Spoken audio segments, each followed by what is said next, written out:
Welcome to Earl Grey. Lee, I need to know the exact date. What is the date?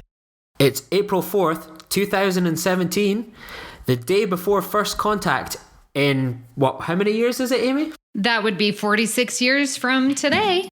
See, it's so helpful having a math teacher on the team. Happy First Contact Eve from all of us here on Earl Grey. Hopefully you'll enjoy our episode today.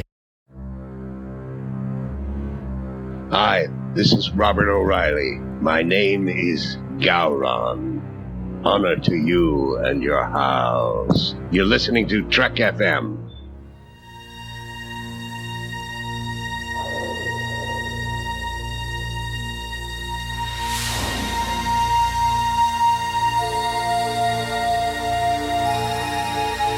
Tea Earl Grey hot.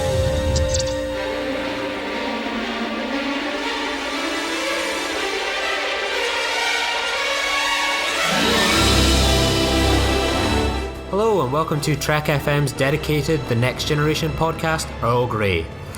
You are about to enter the Earl Grey courtroom. The people are real. The cases are real. The rulings are final. This is Stump Amy.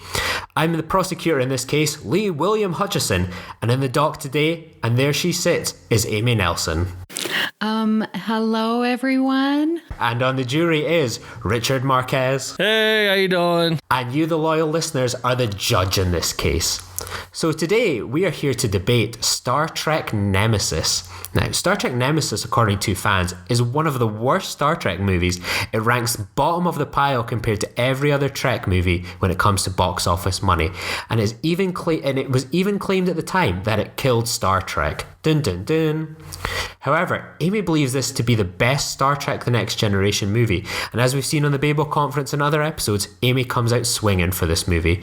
So we've compiled witness testimony to see if Amy can defend it and make us look at Nemesis differently, or if it does in fact deserves its reputation. So I pose this to you, Amy and Richard. Are you now, or have you ever been, a Star Trek Nemesis fan? Amy. I have always been a Star Trek Nemesis fan. I cannot think of reasons why anyone wouldn't be. It's fabulous. It's next generation. I love it. I am a fan. I have always been and shall always be. What about yourself, Richard? Let's hear from the jury. Let's see if you can be biased or you're no. Well, as a jury, I can't even speak, but we'll break the laws here. Consider this like more Montel than Judge Judy for this second. Montel. I do not recall. No. Yeah, I actually really like this movie, actually. But I can be biased and I can hear both sides. So I am ready to be convinced or not convinced. So excellent. Yeah. Well, I'm playing devil's advocate here today. I quite like the movie. I mean, it's very, very, very flawed. But I can do that. I can put aside my feelings to prosecute this case, to take these people's opinions and the reputation of this movie, and and pose these questions to Amy. So, Richard, take a seat in the jury's chair. Make sure you're wide awake on some coffee. Amy, are you sitting comfortably? I'm very comfortable. Excellent. So we'll start with the first question. And this is one of my ones. So now, Amy, Nemesis is just a case of identity fraud, isn't it? It's just a rip-off of Star Trek The Wrath of Khan, isn't it? Two bad guys who spent time in hell-like conditions both then get a powerful ship with a loyal crew, the ability to escape their prisons. However, they both give in to their own lust for revenge, toy with an Enterprise captain. They end up having a battle in a nebula with disrupted communications and weapon targeting. Then the beloved character sacrifices themselves to save the Enterprise from a doomsday device. So, Amy, don't wait for the translation. Answer me now. Is this a rip-off of Wrath of Khan? Well, when you put it like that, it is very similar stories. I don't see as much the lust for revenge in Nemesis, however. At least on Picard or Data or Rikers, any of our lovely characters. Maybe Shinzon, but it's not played that way, so I guess you could read it. But I don't feel that it is a story of revenge. However, you do have the similarities that you did mention above. Richard, do you see it as a revenge story? Actually, that's the first time I ever heard of it be considered a revenge story. No, I don't think it is. It's more of I guess, an existence kind of story between the two characters, I guess. But I mean, really, there was no, or at least I can't think of any. I mean, I guess the Romulans, but not against Picard and Shinzon. No. Mm-mm. Yeah. But some clever avoidance there. Thank you. We spoke about all these plot things that parallel very much between Nemesis and Wrath of Khan. Do you deny that those things exist? Well, if, as I read the fans correctly, The Wrath of Khan is one of the best Star Trek movies, and if Nemesis parallels it, then Nemesis is one of the best next-gen Star Trek movies. Okay. So do you feel that Nemesis is, by kind of going down the route of copying Wrath of Khan, is just imitating a really good movie and is, in your eyes, a good movie by default because it's copying a good movie? Or does it stand on its own 2 feet as a good movie, just that it has these parallels to Wrath of Khan?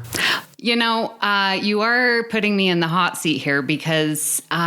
again, not that familiar with the original series. So when you brought it up as... Jury number 3, contain yourself, or you will be ejected from the court.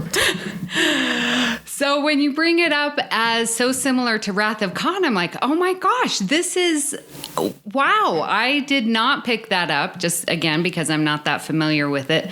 So I think imitation is the best form of flattery. And it is. It pays homage to the original series yet another way. So I appreciate it. And I do give it credit. And if you think that that's stealing and copycatting and take that as a negative, then that's your perspective. But I feel that it is therefore a very great honor that it does parallel the Wrath of Khan.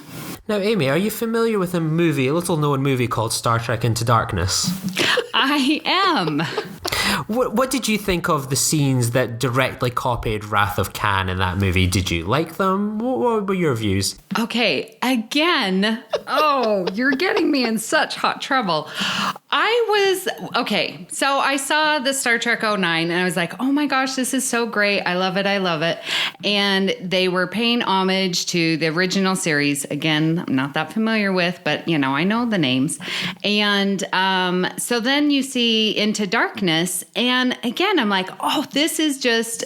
Yes, we all know it's the Wrath of Khan, but it's their own little twist in their own timeline. And so I appreciated it and thought that it was a fun little twist that they did. I didn't take it as a negative. So, jury number 5, are you convinced by Amy's case that it's flattery to be copying such, parallels from Wrath of Khan? Or do you feel that it is a bit of a rip-off? What do you think? Are you talking about Nemesis versus Wrath of Khan, or are you talking about Into Darkness? Yeah, Nemesis versus Wrath of Khan. But we'll make the case against maybe Into Darkness another day. Oh, yeah.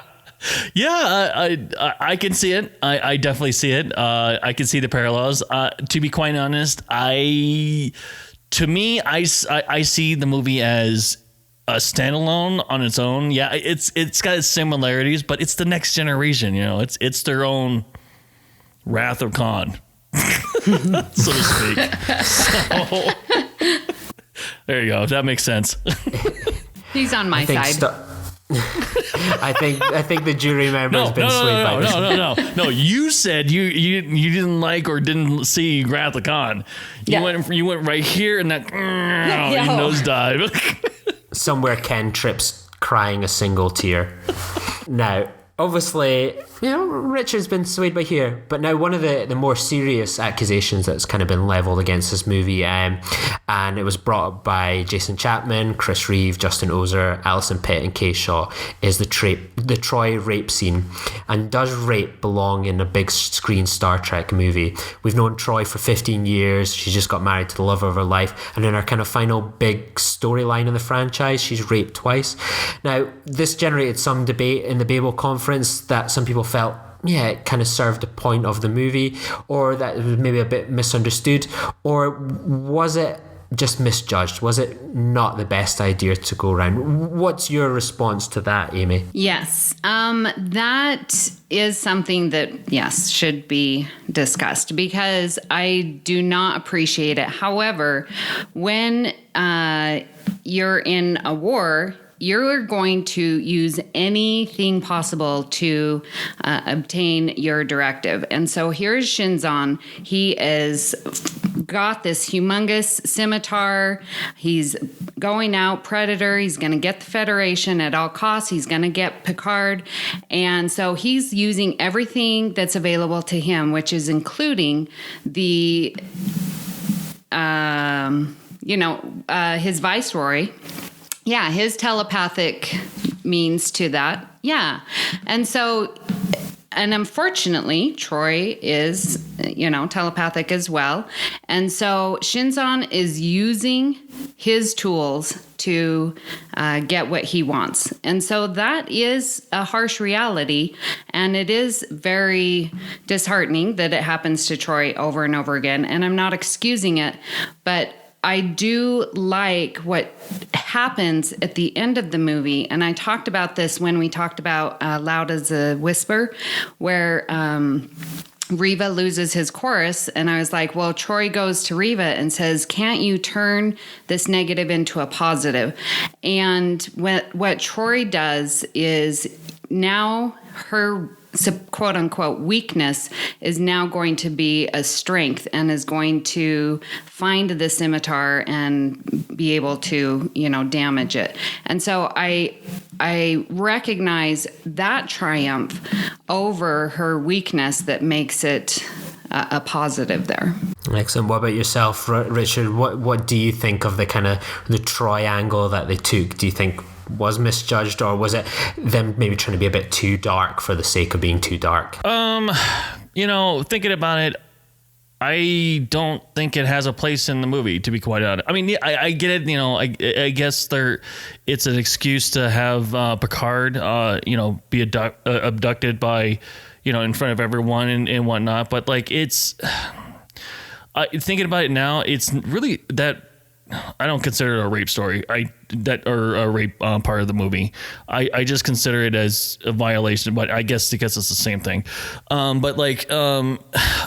It served no purpose. It served no purpose in the movie, and it could have been deleted and they could have done something else or whatever, But yeah, I don't know. One thing that I get your point, but when they go to the scimitar and they first meet Shinzon, there is that sexual tension that Shinzon has with Troy. And he's like, can I touch your hair? I mean, he is wanting to touch her hair when on the other hand, like Denatra comes and she's proclaiming her allegiance to Shinzon, and she reaches to touch him and he's like, don't you ever touch me or I will kill you. And so there's that interplay between the two females here of the show. And so Shinzon, we see just instantly there's a sexual tension between them. So I get that he wants to, I guess that didn't come out right. Edit that. So I guess that he uses his viceroy to violate Troy. It sort of makes sense because of that interplay that they had on the scimitar. But then I don't understand why the viceroy gets in on that. And I think that was a step too far. It's creepy. Very creepy. Yeah, I think like in other episodes of Star Trek Retrospect, for example, I think it balances sort of rape analogies quite well. And I think this one, with this movie, it feels like it's just being dark for the sake of being dark, that there's violence, there's death, there's despair, and they kind of take this angle. Yeah. And I think it's maybe a bit ahead of its time in a way, and kind of embracing something like that so publicly. And I think you could make the analogy that Shinzon is, like a lot of kind of, young men that kind of do things like that, where they are so naive about women and understanding women and how to behave. So I think there's definitely a moral lesson that people can kind of learn from it. you see it in school so often, people teaching about consent. And I think someone like Shinzon, I'm sure, is sadly a bit too common, in the world just now, and how they view and treat women. And yeah, I think that's an unintentional reading I get from the movie, certainly anyway. So, moving on to another point. Long drawn out space battles bored Christopher Daisy and others. A generation's final journey devotes nearly half of its running time to seeing the Enterprise firing torpedoes at a cloaked ship. Wonder where I've seen that before. Some brilliant deleted scenes showing character growth for Worf, Data, and an ending for Crusher were lost to show some boring battles. Also, Riker fighting Monster Mash before chucking him down a pit at the bottom of the ship is just silly. This excessive action surely isn't Star Trek The Next Generation. Is it, Amy? Yes. I'm like, there's always been action. And Suzanne Williamson was very happy to see Ron Perlman in this movie. She says that he has the best voice, and I agree, even though if they did make it mechanical or whatever. I really appreciated those battle scenes. They were so good and executed well. I even wrote down in my notes the crash scene. Come on now, and where Picard's like, he thinks he's got me, or I've got him, because now he's anyway. So that scene where they're crashing the two great, amazing ships. Incredible, fabulous. No, I enjoyed the fight scenes. And when the Romulan the Romulan warbirds came in, man, it was so beautiful. I wrote that in my notes too. I appreciated all of it. Yeah, what about yourself, Richard? You're an action guy. You're the, all guns a-blazing. Has Amy convinced you that these battle scenes were good, or did you already think they were? That is my favorite part of the whole entire movie, and of course it is. That's really the only time it's the only part of the movie I actually watch anymore. So,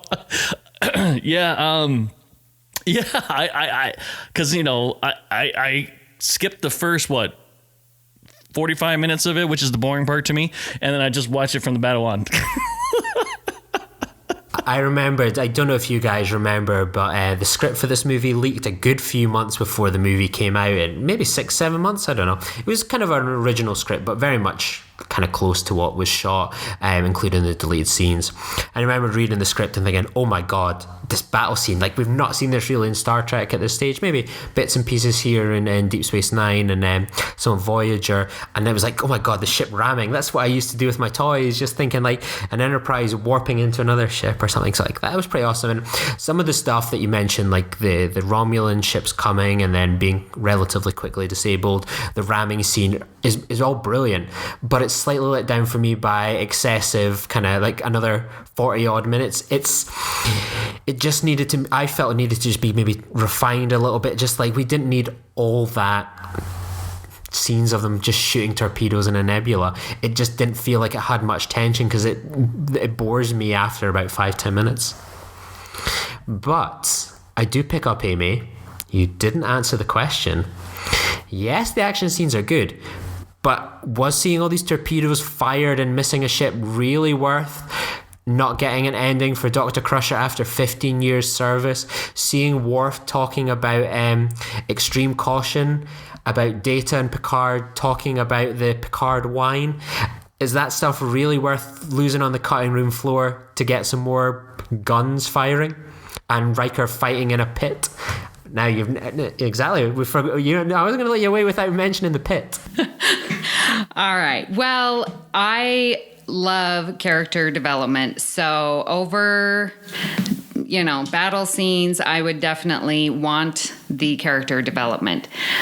But we have the deleted scenes, right? So don't we have it both ways now? Richard, do you think deleted scenes are a good substitute for having something put in the movie and released in the cinema? Me personally, I really think that character development needs to be on the television show and the books, and leave all the action in the movies. So that's my take on it. But yeah, I actually, having like bonus content or a deleted scene or anything like that, it doesn't mean it didn't happen either. It just happens to be in the movie. I mean, it's like Batman versus Superman. I mean, the first original cut, it sucked, but with the extended version, it's actually far better because it gives more depth to it. So, I mean, that's how, or at least that's how I'm seeing it. It doesn't mean it didn't happen either. Well, Batman v Superman is guilty. It's currently serving a life sentence as far as I'm concerned. But I disagree with your point there. Just because of the deleted scenes, yes, they're deleted. But in a way that you could argue, yeah, they necessarily not happened. That we see it in some of the follow-up comics and other things, such things that Martin Madden no longer exists because, hey, we never kind of saw him in a way. And then we get kind of things where we have this character growth. And I remember there was talk of, there's going to be an extended cut, for example, but in the box office disaster that it was, like the money was never going to be forthcoming. Surely it's better to put that stuff on the screen. I'd rather have, keep the extend this big battle scene, but also include those deleted scenes as well. I don't have a problem watching another 15 minutes worth of Star Trek to get some character growth to complement the action. Agreed. Or put it at the end of the movie with all the credits, like all the Marvel movies do with extra content or something like that. But I suppose that's Star Trek. It's always about the film and then the end credits and stuff. And I think there's definitely, they should have just included it. I just felt that their decision to focus on the action parts, is a bit of a slap in the face, really. That's money. Exactly. It all comes down to money. And I think if it had been a bigger success, we'd have probably got a deleted director's cut on the DVD. But, the film ultimately is the bottom of the pile, as we mentioned, in the box office. So, our next point is from John Combs. Witness John Combs. B4, you sunk my battleship. John has an issue with the addition of B4. Haven't we seen this all before with lore and, she's not even mentioned. What do you take of B4? Is it kind of interesting parallels, or is it just like, oh, here we go again, more data in the movies? The movie, Nemesis, when you see the credits, and the E's and the Star Trek and the R's, the theme of the movie is mirrors. And what do you see in the mirror? So we have, and I know people know this, and so that's why I think it's so weird that they don't recognize it, I guess. So you have Shinzon being a mirror to Picard, and you have B4 being a mirror to Data, and we have to have B4. And Christopher Query also asked, where did B4 come from? Why is he left in pieces? Those are the plot points that the Remans are using to lure Picard in, because there's, something that you just can't resist, another android, another Data. And so we get this parallel of B4 and Data and how well the interplay between those two of what does it mean to be human. That's Data's story. And now we get it with B4. Data tries to be better than himself. He aspires. B4 does not. So that we get those endpoints, those bookends, if you will, for the real story that's in between, that is Picard and Shinzon. We have to have before. And Brent Spiner does a fabulous job playing him. Richard, what do you think? Are you a B4 fan? I mean, yeah. Actually, think of it that way. I could. That actually makes more sense. Obviously, Shinzon, like she said, Shinzon being the mirror, and it not working, and B4 being the mirror for Data, and it working. So, I could see it. Yeah, it makes sense. I enjoyed the mirror aspect. I thought, I had no issue with that whatsoever. And I didn't buy into the whole thing that you kind of had to mention lore because there's another robot there. We know it. It doesn't matter. I think I just found B4 to be really annoying. I know he was kind of written that way, but it just comes across as like this really unfunny guy in the room. It's like, who is this guy? Get rid of him sort of thing. I I think the one thing that really annoyed me about the B4 plot line was like the stupidity of the idea of we're going to put this robot and we're going to scatter him all across this planet where there is like Mad Max style creatures, and then we're going to get the Enterprise crew, we're going to track them, even though all these other starships can detect it as well. They're going to land, they're going to go over this radius, pick up these parts to get him on the Enterprise, to then have him be put together, to then have him take on board all this ship, this like information on where the Federation fleet are, to then send it back to Shuns. I was like, oh my word, it's like more convoluted than a Russian plot. It's just, I thought that was a bit excessive. Amy, tell me I'm wrong. Let me help you out. So why did he have to be in pieces? Well, okay. He had to be in pieces because they had to go and search for him. If they just came down exactly to where this put together android was, they'd pick him up and they'd go back. That wouldn't give the Remans the time that they needed to surround the ship so that they're trying to block him, to try and capture him. So that was not a plot, but it was their strategy to make sure that they were out on the planet long enough so that they could surround their spacecraft, their shuttlecraft. That made perfect sense to me. They were buying themselves time because you didn't see them, so they had to be hiding or beamed in or whatever. So then they had to get enough time so that they could fulfill their purpose, which is another amazing, great scene. When they're driving the Argo and the shuttlecraft goes over the edge, the math involved in that, I'm like, okay, they have to have the velocity, there's gravity, and the ship has to be exactly right there, and they stick the landing.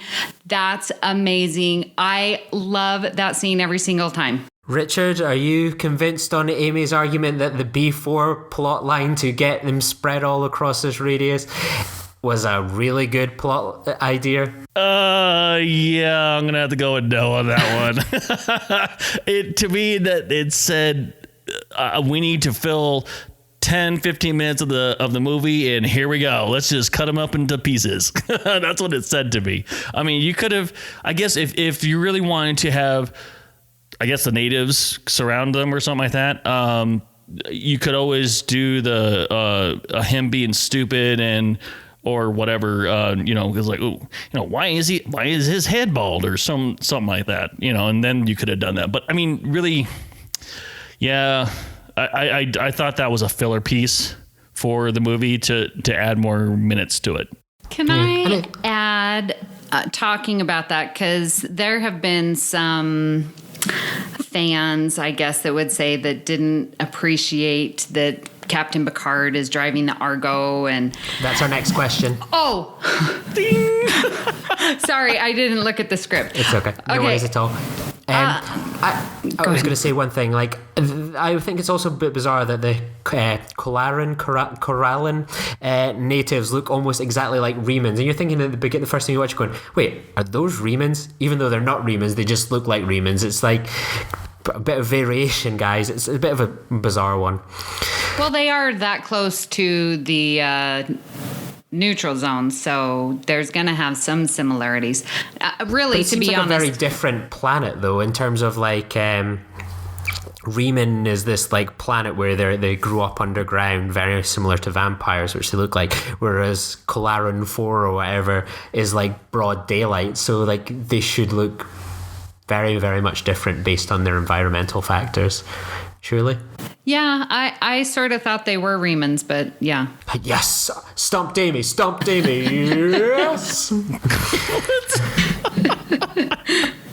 So, all right. I'll take that one victory. I'm going to fly my Scottish flag. So, on to one of the many common complaints about Star Trek Nemesis. It didn't really come up in the Babel conference, so this is one of mine. The Argo and the Prime Directive.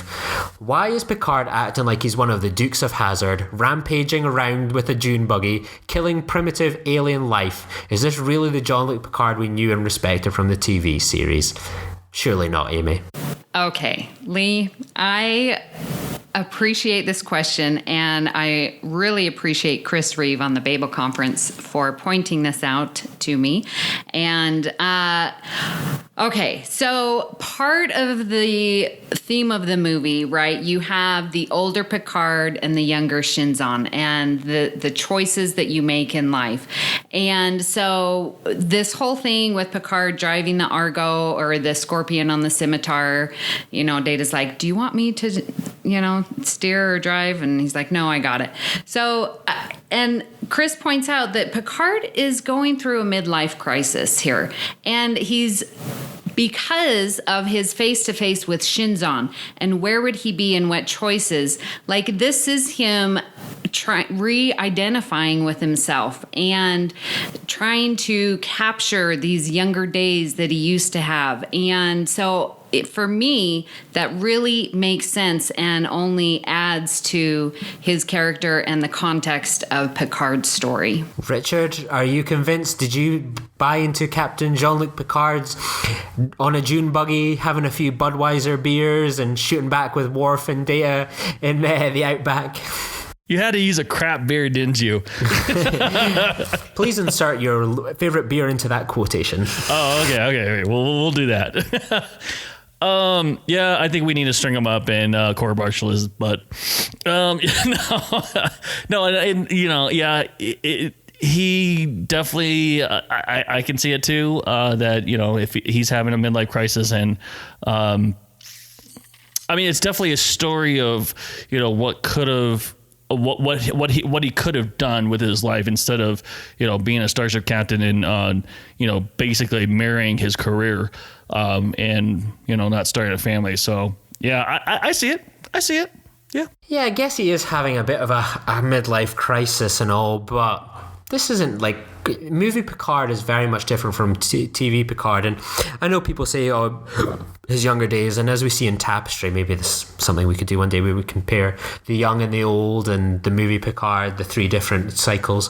But I don't see Picard that I ever saw in any sort of TV show kind of acting like this. And even when we see kind of how he talks about his youth and, he was a runner, this French captain doesn't strike me as a dune buggy kind of guy. And I just think the idea of Picard, who was ever so passionate constantly about the Prime Directive, interfering with life, loved a lecture on it. That isn't Picard, that he's running around blasting away, shooting at these people. It's ultimately action movie schlock disguised as, this will be a funny thing for Picard to do. Well, it just kind of, messes over all those years of franchise development that he went through with. And I think it's just real out of place, I think. And he had his midlife crisis in Insurrection anyway, so he should really be over that by now. Those rings must be having some effect on him. As far as I'm concerned, Insurrection didn't happen. I was Insurrection. I must still be hungover from last weekend. I don't know what that is.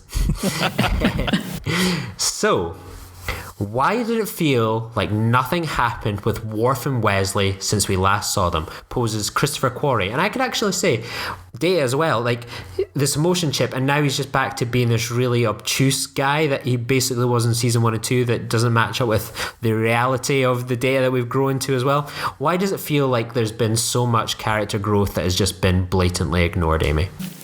This is the one point that I will have to concede, and I do agree that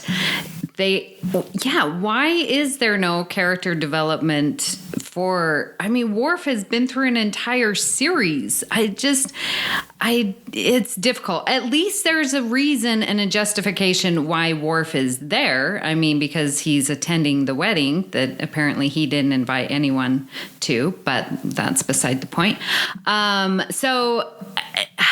I don't understand.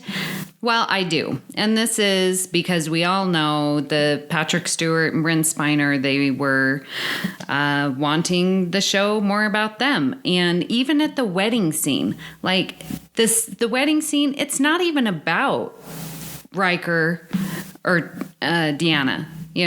It's about Picard toasting them. So even that part of the movie, which as a fan of Troy and Riker, I wanted to see about them, it's all about Picard. I didn't appreciate that. What about yourself, Richard? Are you convinced? Obviously Amy's not convinced on this. Are you convinced on this, that all this character growth and plot lines just being ignored? Wesley was off the Traveller. Worf was an ambassador. Now he's back on the Enterprise bridge, kicking about. Wesley's back in Starfleet uniform. What's that about? Honestly, I don't care about Wesley. So, if he fell off the galactic plane or whatever, or fell off some cliff, I wouldn't care. But yeah, honestly, up to this point in all the movies and all the series and everything, I think Worf has got quite a bit. I don't think we really need. I honestly, I don't think we really needed him in this movie, to be quite honest. But it is a Next Generation movie, and he is a part of the crew, so why not? But I just don't. I mean, because there's a lot of stories about Worf throughout TNG, throughout Deep Space Nine. Really, that guy, to me, he's seen enough. And obviously, there's a ton of there's now he's. Spoiler alert. He's the XO and the Enterprise in the books. So it's just, I think he's got quite a bit. And yeah, there was no point, really, there was no real point for him to be there, to be quite honest. Yeah, and besides, he's sucked at shooting that plasma cannon coming out of the Scorpion too. So he should have gotten all those targets. Yeah, the Worf plotline annoys me because I love Deep Space Nine, obviously, and to have him, he had this incredible growth and nuance in Deep Space Nine, and in Insurrection, nowhere to be seen. It's definitely seen in First Contact, and in Nemesis, it's it just shove him in. All I had to take was that he was the ambassador there, catching up, whatever, but they literally just pretend like nothing happened, and it's almost like the end of Deep Space Nine was just totally disrespected. And people will come out with this, well, if you read it in this books or this companion pieces, a lot of the books that have kind of been written before and in the before and after Nemesis kind of timeline have just been responses to the massive holes that are in this movie. The reason Day acts like this is that he had his chip removed, and it's for whatever, he had a Starfleet court-martial or whatever, or Wesley came back and then he did all these things. Yeah, that means nothing to me. You put it on the screen. Don't leave your best stuff in your story development written in the books as the after things. Let's find out why these people are there. And Day is truly irritating at the start of this movie, and he's better by the end, but it's just so frustrating to see character growth from 15 years, hundreds of episodes just so blatantly ignored. Well, and that's the one thing that, I feel like through the series and with the other movies that they've always treated, we know the secondary characters, the Crusher and, Troy and Geordi, but in this movie specifically, and this is the only thing I don't like about it, is you don't get that family feel because it is the Picard and Data story. And so for that, I don't appreciate it, because you just see throughout the series, it's always, and different episodes highlight different characters, and you sort of get that equal feel and build of characters, where this one is just, the Picard and Data story. Yeah, definitely. And I think that's one of the problems really with the movies is the Picard and Data show. Moments where this opportunity for growth for the characters are just ignored to give Data and Picard more screen time, and that's frustrating. Oh, and firing torpedoes at the Nebula, that probably has more screen time than Troy and Crusher and Geordi combined in the movies. So, this is quite the accusation here. Picard's Starfleet Academy photo is Tom Hardy and looks nothing like Picard did at that era. Now, Nathan Campbell thinks that the writers are treating the viewers like they're idiots. Do you think that's true, Amy? Do you think John Logan is treating the fans like they're idiots with that, addition?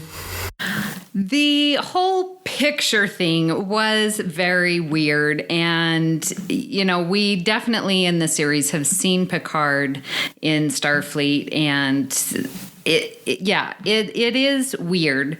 But I forgive it because of its purpose, that he's opening up with, Beverly about it and thinking about it. And again, going back and saying, what choices have I made? So although it is a picture of Tom Hardy, we get the idea that, oh, they look like each other and that they're supposed to be each other. We could have done without it because, yes, we are an intelligent audience, but I forgive it. It doesn't hang me up at all. What about yourself, Richard? Do you think that they were thinking the viewers were idiots going, oh, like, we have to put this young picture of Tom Hardy in there or else people won't think that they're actual clones? What did you think? My lawyer is telling me to not answer. No. I didn't see it as a, the fans idiots or, based on the photo or anything like that. I thought it was, I don't know. I maybe I'm not wired that way and I didn't even think of it that way, but like, it's just, I thought it was an important piece for him to reflect back to his youth, after meeting Shinzon. So, I think it's an important piece to it. I mean, whether it's, someone that looks like him or it's just someone else, whatever, I don't know. It's fine. It's fine with me. Yeah, that's being nitpicky. Well, as a lawyer, I have to be anal here, Amy. And yeah, I remember seeing it in the cinema and just rolling my eyes like, seriously? Like, I know what Picard looked like as a kid. He doesn't look like a bald Tom Hardy. Tom Hardy is literally shaved-headed bald in that. Picard actually does have hair. He's called the Bald Captain. He's just bald on his chrome dome, as it were. So yeah, that did annoy me.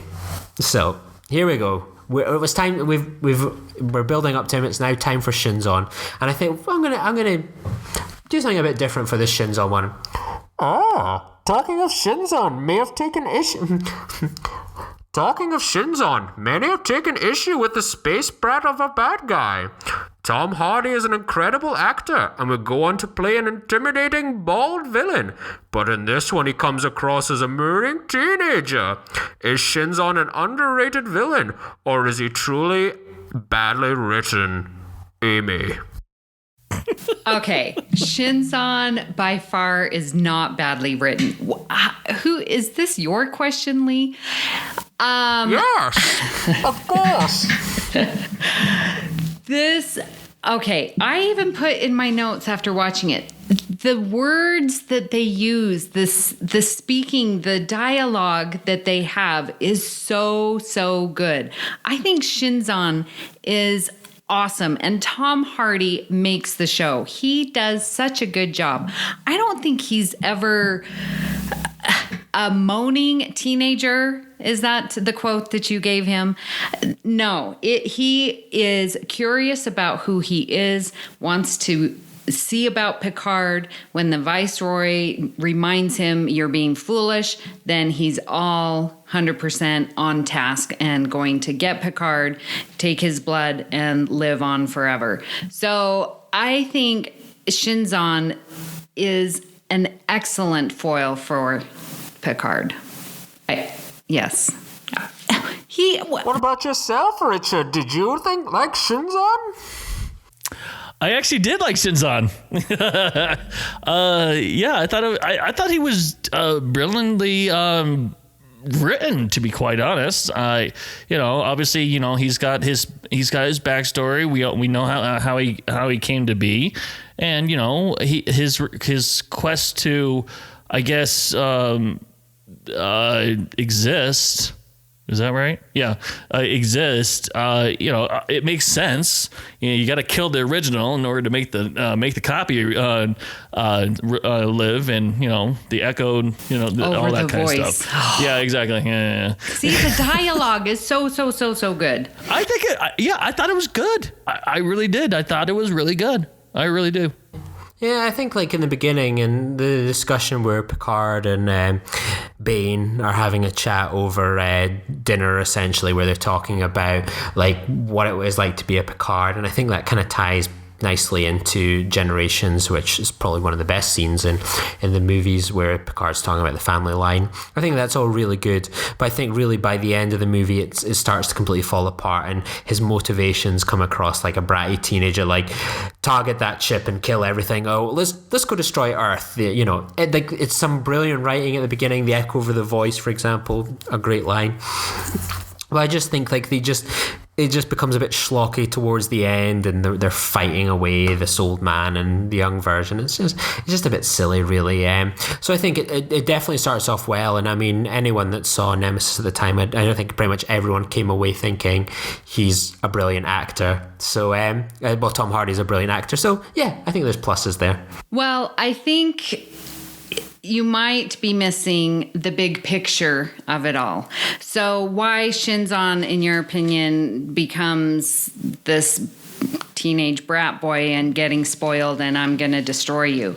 So look at it this way. At the beginning of the movie, at the beginning of the movie, everything is about this mirror and being one. And Shinzon is like, we are the same. We're looking up at the stars. And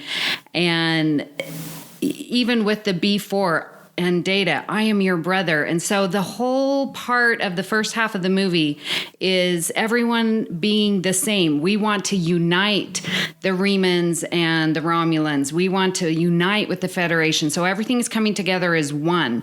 And then at the end, it's just brilliant where now you see the Enterprise crew, they are still acting as family. They are still, Data disengages or turns off B4 and Riker takes out the Viceroy and Troy, finds her strength and, gets the ship. And so they're all acting together, but it's Shinzon and his crew that's not. And his line where he says, I am Shinzon. And so now he's taking his individuality and he's going to make his choices, not based on any of this Picard, what would the Picards do?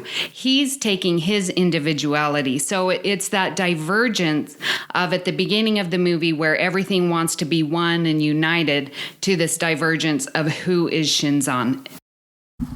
But what about I think just the idea of destroying Earth is just one of those ones they think, that's what we have to do to kind of create some sort of tension because it's Earth. We all come from Earth because we're watching this movie, unless it's being echoed out into space.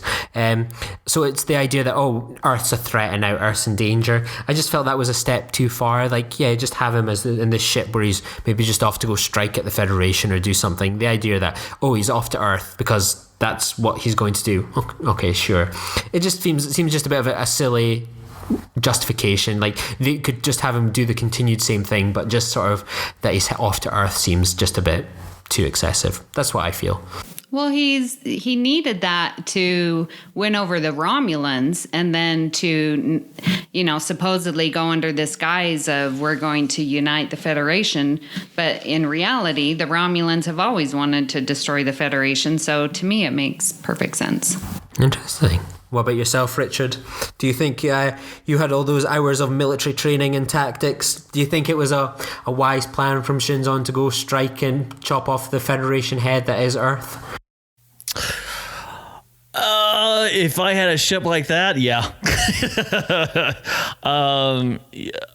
Honestly, if it would, okay. So if I was Shinzon, I would have just captured Picard and I don't know, basically just held him. And instead of just waiting in orbit with the Enterprise right there and you're at Romulus, I would have been already en route to Earth if that was my plan.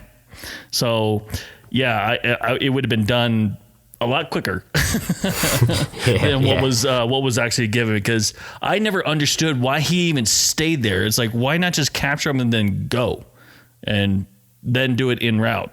Do they need more power or something like that? And the warp engines or something like that can't do that or something? I don't know. But yeah. Excellent.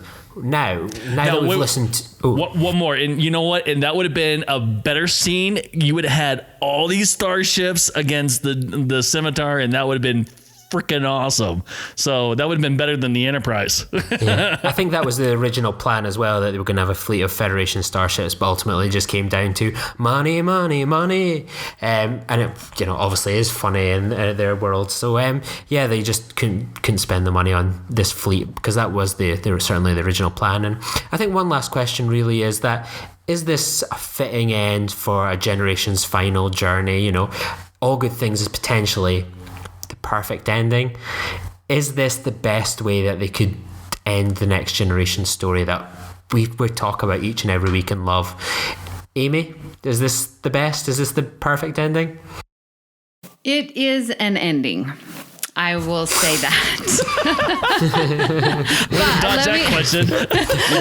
The lawyer's got you well consulted there. You're right. You know, even James Comey would have been proud of you right there. Well, let me say, All Good Things, that will... Okay, as a fan, that's what we want to see. We want to see the crew all together going off and continuing in our minds. However, we know that's not the case. And so that's why I do like this ending. And I think it is fitting that finally Riker gets his ship and Troy's married. And, you know, they're going their separate ways, but yet they are still going. And so for me, it is a very fitting ending because we're not in the same situations in our life. And just because I'm here in Las Vegas doesn't mean that's where I'm going to be buried. I mean, you move around and life takes you different places. And so to see that in the characters is a very nice ending. And so I like All Good Things because that makes me happy, but this is a little bit more realistic. What about yourself, Richard? Is this the perfect ending for the Next Generation crew? I don't know about perfect ending. Yeah, it would have been nice to see everyone basically have like an ending, even though we do know about Worf. I mean, like I said, Worf doesn't even need to be there, or even an explanation of Wesley why he's even there. Yeah, it's just. Yeah, it could have been done better. Or at least another movie. I do believe that they were planning on another one, or I think that and then ultimately that got kiboshed, and this was basically the end. But like, yeah, it could have been done. It could have been done a little bit nicer, in a little bit more elegant, like the original series in Star Trek 7. I mean, that was a great ending. I mean, for all of them, and yeah. Yeah, like I agree. I think All Good Things is a perfect ending. And I always think of, say, Star Trek 6. I mean, it's slightly tainted by Generations ending of what they do with Kirk after. But like, I think it just needed that bit of sort of reflection of, the journey does continue for many of these characters in different ways. Much like Deep Space Nine. Some people move on, some people don't. That's life. And I just felt Nemesis was just like, this wasn't the best way to end a series which posed so many philosophical questions. It was about adventure and family. I never kind of got much of a family feel from this movie. I just, it was disappointing ultimately. And I think, maybe it should have had like 12 endings like Return of the King had or something like that. But, it's fine enough as an ending. But in terms of the grand scheme, it falls short for me. Yeah. Oh, well, I liked that.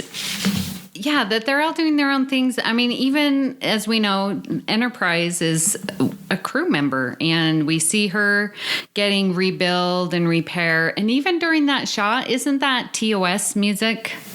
I am pretty sure. Jerry Goldsmith. Yeah, well, it was his original kind of the motion picture score, which translated to Next Gen. Yeah, you've got that music going on of the rebuild and repair and hope for the future. And I know a lot of people don't like B4 singing "Never Saw the Sun." Oh my goodness, I love that part. I didn't mind that much. Oh, but it's that hope springs eternal, and there will be another Data. It would have been better if they would have played the first song he ever whistled. Oh yeah. I agree. Yeah. Yeah. I love that bit where Riker's like, and it's such a human moment, like he can't quite remember what the song that he whistled was. That's a human moment, as opposed to, I remember what it was. Like, he wouldn't have remembered that. And it was just it was a human moment. Yeah, I think the ending, we did get that sense of loss for Data, but then moving on through time, I think it is a good ending. Yeah. Yeah. So this brings us naturally to our ending. So Amy and Richard, before we throw it out to the judges and juries and our amazing, wonderful listeners, what are your final thoughts after going through the evidence brought to us by eyewitnesses on Star Trek Nemesis? Have we changed our minds on what we think of Nemesis? Have you convinced yourself, Amy, that you still believe this is a great movie? Richard, listening to Amy's impassioned defense, has she maybe swayed you on a few things or in the movie overall? Yes, Richard, have I swayed you? Well, I was always a fan, and I Richard's absolutely... Bitcoin's just gone up by £1,000 there. So, I mean, it was a terrible movie. I absolutely hate it. It's garbage. No. I absolutely love this movie. And then when Amy said something about the Wrath of Khan and not seeing it, yeah, that was it for me. No, no, it's a great film. I think it's, despite all the flaws that are in the movie and the shortcomings for all the endings for practically most of the characters, I still think it's a great film. I mean, besides the space battle, I really think it's a really good film. I really do. I mean, to be quite honest, I don't even understand why it flopped in the theater, to be quite honest. I mean, came out the same week, like a week before or a week after Lord of the Rings, The Two Towers, so it got fairly crushed. I think the week it came out, it came second in the box office to Jennifer Lopez's Made in Manhattan. Oh, wow. yeah, that movie. Oh. Well, it didn't matter because I was in Iraq when it happened, so it didn't matter. It's probably more, like when I went to see Nemesis, obviously I saw it a month later, and as I've mentioned before, I was so embarrassed about seeing Star Trek Nemesis at that point. I pretended I was going to see Elf instead. Nemesis didn't come out till the new year, like January 2nd here. Yeah, but I was so excited for the movie. Like so excited. Like the trailers were brilliant. I'd read the script well in advance, and then I remember just going into a half-empty cinema. It was like just practically dead, and it was like, oh, this isn't very good. Oh, okay, bye. It was just, this is disappointing. In retrospect, it's fine enough. It's okay. It's better than most movies. It's worse than most movies. It's fine. It's, I can watch it at a push. I'll watch it if I'm doing something else maybe, but it's definitely not in the top tier of any of the Star Trek movies by any stretch for me. And Amy, have you changed your mind or anything after this debate and discussion and witness testimony from the Babel Conference? No, I have my closing argument, and I am calling to the stand many people who are here to back me up. First of all, Brandon Shea Mutella. No, he hates Nemesis. What are you talking about, Amy? I've got a question from Brandon. The score for Nemesis is absolutely atrocious. Do you agree, Amy? Sorry, I completely forgot to read that one out. Yeah. Carry on. So he loves Nemesis soundtrack, and as do I. It's amazing. And in fact, we love it so much that it is part of our intro music to Earl Grey, mind you. So that stands as evidence there. Rebecca Skipper loves the Data and Picard, how they are trying to improve themselves and not defined by the circumstances that they are in. And that theme goes through. I mean, talk about Star Trek continuing, especially in this film, of these philosophies and social commentary of what choices you have and that you can be better even if you've made poor choices. I mean, that's one of the things that Picard does with Shinzon. It's like, you've done all this bad, but you have a choice now to be better. And so the whole philosophy to me just amplifies why Nemesis is such an amazing movie. Zach Fruling from To the Journey and Metatrex, he likes that all races can come together, and that idea that we are making choices right now in nature versus nurture. It's all included in this movie, and I love it very, very much, and that is my case. Excellent. Well, we throw it now out to the judge and jury, that is the listeners, and let us know what you thought. We were truly blown away by the amount of comments and interaction when we threw it out. We thought we'd get 5-10 comments I don't like B4, or this bit's rubbish, or whatever like that. I think it was last I checked, 130 comments where it was equal much praising Nemesis, which was emboldening Amy. Yes, it was. It was so good. Thank you for coming to my defense. So hopefully there's something in this for everyone, and maybe this won't be our first or last stump someone. Maybe we'll find out what the guilty pleasures that me and Richard have that other people seem to think are terrible, and we can debate them. Hopefully you've enjoyed this episode and it's something a bit different for you. So So trying to stump Amy Nelson isn't the only thing we've been talking about here on Trek FM. Here's what's been happening on all our other shows. Previously on Trek.fm, Standard Orbit. The ultimate fantasy was being called the ultimate fiasco, the ultimate fallacy, the ultimate F-up. And one girl on Sunday afternoon, she tells a story, they were walking to dinner, and she says, "Oh my God, you guys," they were talking some of these, snarky names. She goes, No, you guys, listen, we've just survived the Con of Wrath. And they all died laughing. Warp 5. At that time, PTSD was not even the diagnosis. We had for generations had different terms to describe issues with soldiers' heart, combat fatigue, shell shock. Melodic Treks. I have a big love in my heart. My top 3 episodes are Where No Man's Gone Before, Believe It or Not, The Alternative Factor, and The Lights of Zatar. I just almost passed out. Meta Treks. For me, just as soon as Quark goes under the knife, it is not essential Trek philosophy. Something seriously goes wrong. Not for me, no. And that's what else is happening on Trek.fm. You can listen to every show on the network at Trek.fm with links for iTunes, streaming services, and a direct download link. This episode of Earl Grey is brought to you by Audible.com, offering more than 150,000 titles for iPhone, iPod, iPad, Kindle, Android, Windows Phone, plus Mac or PC. To get a free audiobook of your choice, visit audibletrial.com/TrekFM. Thank you, Audible, for supporting Earl Grey and Trek FM. If you are a weekly listener and would like to directly help Earl Grey, please consider becoming a patron of Trek FM. At patreon.com/Trek FM, you can choose a pledge level and receive rewards. For example, $5 a month gets you into our patron zone.